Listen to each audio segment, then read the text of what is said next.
Et à l'Assemblée provinciale de Kinshasa, le vice-président de cet organe délibérant était devant la presse ce mercredi pour éclairer l'opinion sur les accusations portées sur le bureau de cette institution sur la violation de l'article 28 du règlement d'ordre intérieur. Pour Francis Chibalabala, les pétitionnaires ont mal interprété cet article.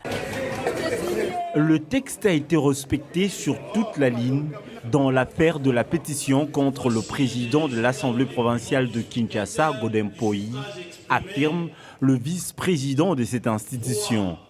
Il est revenu ce mercredi sur l'origine de cette situation tendue observée le lundi dernier dans la salle de plénière au moment d'examiner la pétition contre le président de cette institution. Pour Francis Chibalabala, les pétitionnaires ont mal interprété l'article 28 du règlement d'ordre intérieur de l'Assemblée provinciale de Kinshasa. J'ai suivi la déclaration de certains collègues dans les médias qui ont évoqué l'article 28, alinéa 5, qui stipule ce qui suit. Lorsque les présidents et les vice-présidents de l'Assemblée provinciale sont mis en cause, les doyens d'âge convoquent et président l'Assemblée plénière avec les autres membres du bureau. Dans les cas d'espèce, les présidents et les vice-présidents n'étaient pas mis en cause. Il n'y avait que les présidents seuls qui étaient mis en cause depuis les 30.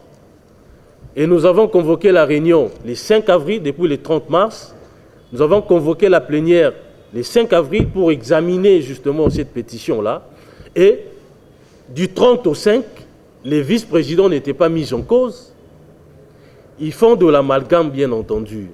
Ils ont mal interprété notre règlement intérieur et ils croient que la vérité est de leur côté, ce qui n'est pas correct du tout.